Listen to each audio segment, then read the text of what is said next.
আসসালামু আলাইকুম। KMC24 টিভির পক্ষ থেকে সকলকে জানাই শুভেচ্ছা ও অভিনন্দন। ডিএমপির ডিবি প্রধান হলেন রেজাউল করিম মল্লিক। ঢাকা মহানগর পুলিশের গোয়েন্দা ডিবি প্রধান হিসেবে নিয়োগ পেয়েছেন ডিআইজি রেজাউল করিম মল্লিক।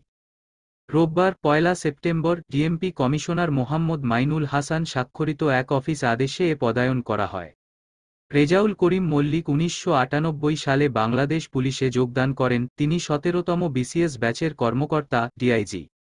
এর আগে ২০২২ সালের জুলাই মাসে ঢাকা মহানগর পুলিশের গোয়েন্দা ডিবি বিভাগের প্রধান হিসেবে মোহাম্মদ হারুন অর রশিদকে নিয়োগ দেওয়া হয়েছিল।